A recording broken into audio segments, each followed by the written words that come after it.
yes. No. Yes. No. I'm sorry. No. But I say yes. No.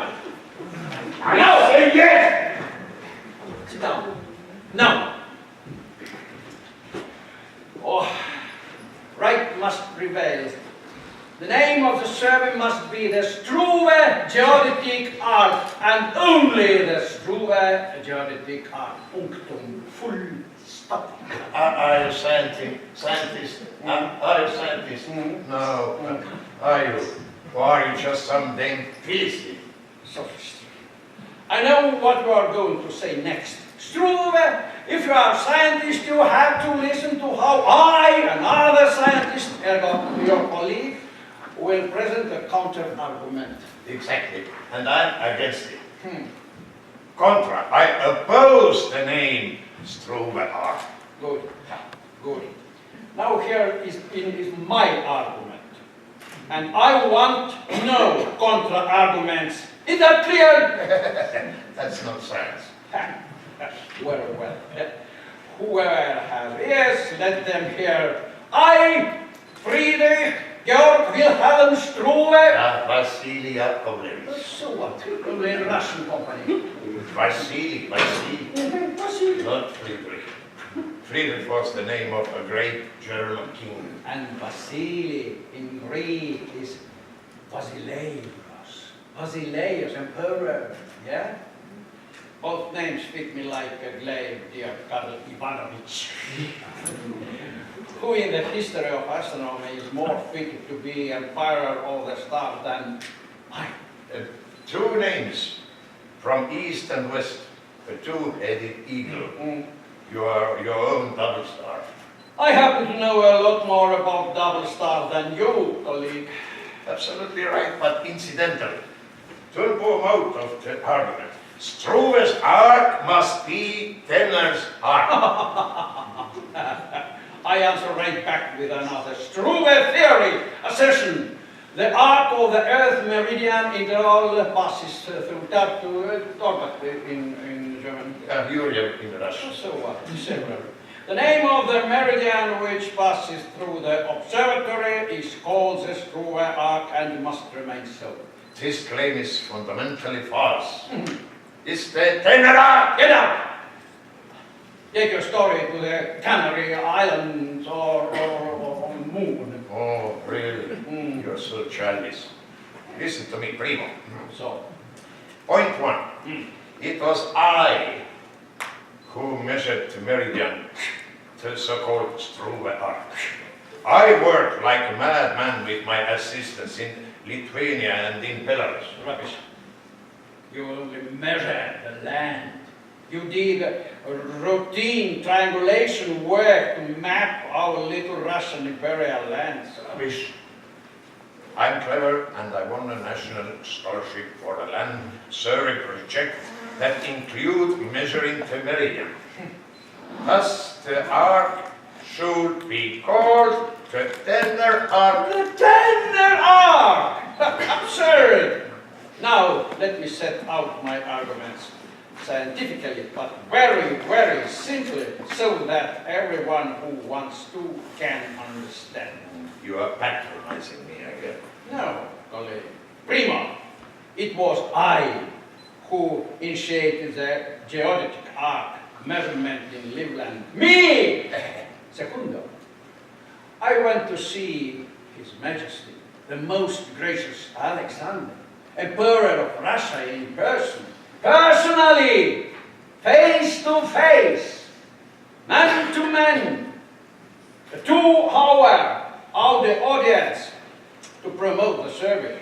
I explained why it was necessary to measure the meridian, how exactly it was to be done on Russian territory, and why it would make Russia, and ergo the ruler of Russia, widely famous. And he believed me because the logic of my argument rang true. More like your smooth manners and deep pose.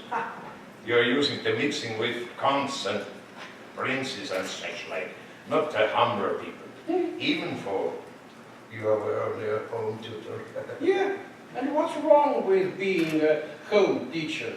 I was, thanks to goodwill, such a brilliant pedagogue that Friedrich Wilhelm Rembrandt von Berger, the son of the Count of Sangster, yeah. Say me, it is dreadful German. Okay, well, Count Berg for short, not to be confused with Count of Rye, developer of Estonian agriculture, but his uncle, who became a great Russian noble. Friedrich was General Field Marshal of Russia, Governor General of Finland, Viceroy of Poland, and more besides, because I just still in him knowledge of cartography. Well, say something. I suppose you think you were his inspiration. But it is I who am actually the brilliant teacher. I trained an entire school of very talented cartographers. Well, maybe you did. And the results were not bad. I acknowledge and respect everything that advances science. But you must know that I taught cartography to the scientists of 3 home countries, Norway, Sweden, and Finland. My schools are in 3 countries, not just your one. But I came first. Do you hear? I came first. I plotted the first trigonometric survey between St. Petersburg, the capital of Russia, and the provincial town of Narva. From survey point 1909 to point 1911. Earth's measurement had expanded by the time you came to join me, Struve. I was up to point 1915. Yeah, triangulation year code director is not about ash in the soil, but about measuring mountains. It forces the eye to lift up walls towards higher values, but not so high that you just stare nose in the air at the stars in the sky. And I measured alongside you. I, for 11 years. 11 years of pure hell, fortunately ended in 1827. From fair one, I could work in peace, and I measured a lot more, right up to the Danube. Excellent, beautiful meridians, 25 degrees and 20 seconds. And by the way, your favorite, the self-destructive Finn, Wahlbeck, didn't prove that the Earth was flat. But by all I means, I managed. The Earth is flat. And this from a man who dares to say he wants a school of cartography named after him. What nonsense. I, by the way, have my own school at the University of Tartus, so believe the best and cleverest. Try to understand if you can. Earth does not stand on a turtle or 3 elephants. You should be ashamed, aren't we? We're talking about flatness that can be measured, Galileo style. Measurable flatness, the degree to which a surface approximates a mathematical plane. The Earth contemplating, the Earth is stretched out between the poles like a melon. And if you are interested in contemplating something other than your own belly button, listen to what people will say in the future. The Russian Scandinavian arc measurement, currently listed as the Struve arc on UNESCO's World Heritage List, should rather be called the Struve Tenner arc, because most of this great work was proposed by Tenner and carried out under Tenner's leadership. Yeah? Says who? The internet.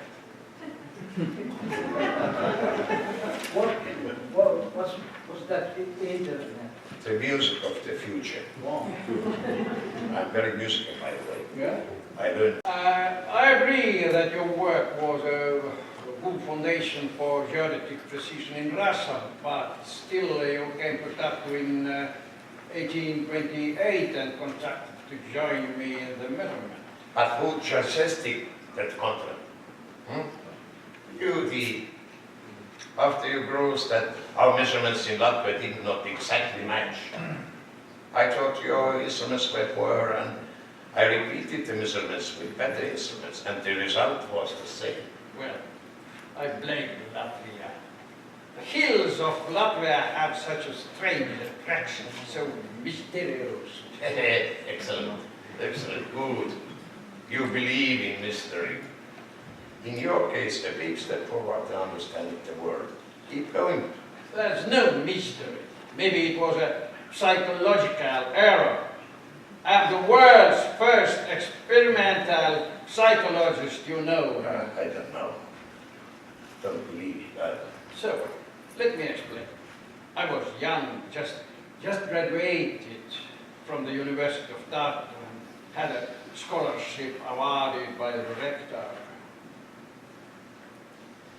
Yeah, rector, young and arrogant. Yeah, I wanted to write a novel. I was studying psychology, philology. I couldn't manage it. I wanted to do something greater. I thought about it, gave up on the novel and decided I was going to be a brilliant astronomer. Smart as stargazer. The rector was kind enough to set me up as the director of the Tartu University Observatory. So, have you heard of the Englishman, Reverend Neville Muscular? Yeah, Muscular. He was a British astronomer royal and extremely high position for a researcher and the most famous astronomer in the world.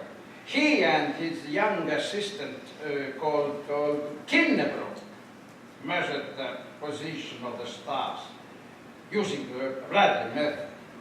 Speaking rarely and unscientifically, the observer looks at a point in particular and notes the beat of the metronome. So, assistant Tennerit tried to measure the stars in the same way, but he got different results than those of his mentor.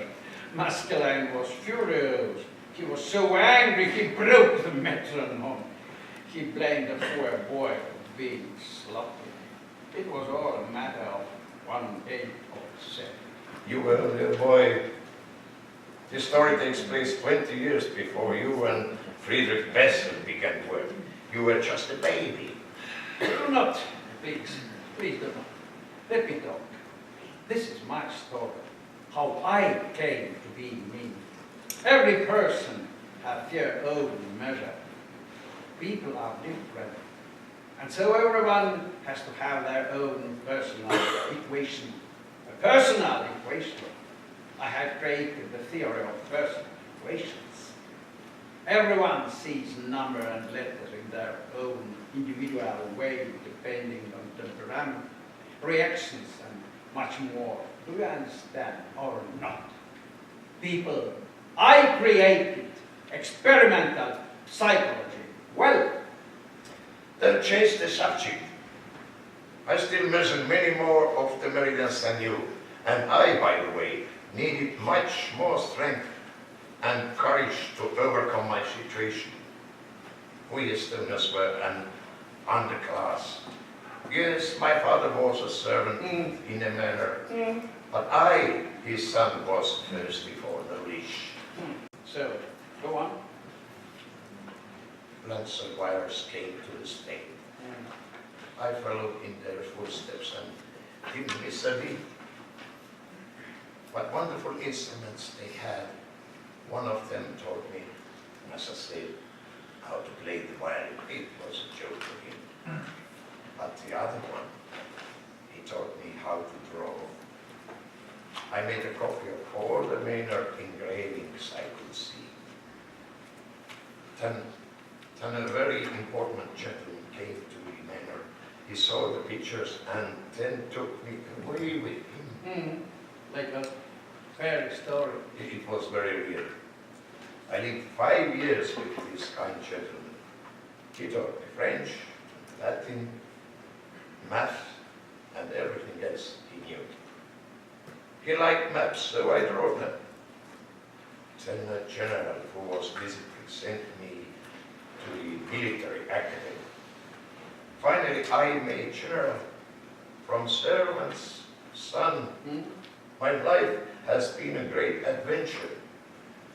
I have been on an expedition to China and fought against Napoleon. Me! Do you hear me? I have introduced universal measuring instruments, vertical circles, and astronomical theodolites. But to measure angles, you used my method, Struve's circular aperture technique. The idea for this aid to great precision was mine. It came into being when we marked the overlap and adjacent triangles with big stones. This is what we did. The stones are still there. We also with care developed the measurement of angles and refraction with the help of circular techniques. We did trigonometric leveling edge to the Adriatic Sea using Austrian triangulation. We worked out the difference in the age of the Baltic Sea and the Adriatic Sea very well. In the name of professionalism, I compromise. I ask for Struve and Tenner's art, if I may. I deserve it. The work got done, it's true. Struve, father in science. Your view of the art is all wrong. You're looking at it from north to south, and you believe it is pulling the poles apart or something. But I, the countryman, the digger of the earth, or whatever else you can call me, I'm looking at America from east to west, and I can say for you sure that there is no difference between the terrain on either sides. The meridian is not like a sword between the medieval knight and his lady. It does not divide, does not separate. That is a construct, the scientific game. I suppose. Even when you look from top to the bottom, north to south, the meridian does not separate, it connects. It ties together 10 countries of the future, from Norway to Ukraine. To sum up, are you saying that this art connects us, Struve and Tennerit? Exactly. Ah. For once in your life, you've got it right. This is a famous Estonian sense of humor. Well, let it be. The Struve-Tenner arc, it is. Or maybe the other way around. What? Tenner's. Not an option. No. It's alphabetical order. Struve-Tenner. This is the famous German attention to detail. All right. All right. Now, Maria Madonna, okay, but Bird, Yeah. who was an artist? Yes. Also a lot of man. Oh. And the Estonian, but worked in Paris. We are an Estonian and a German. We are both Russian officers. And somehow we speak English here. It's time to tidy up. Let's go measure the triangulation of those Latvian hills. Science must be exact. No.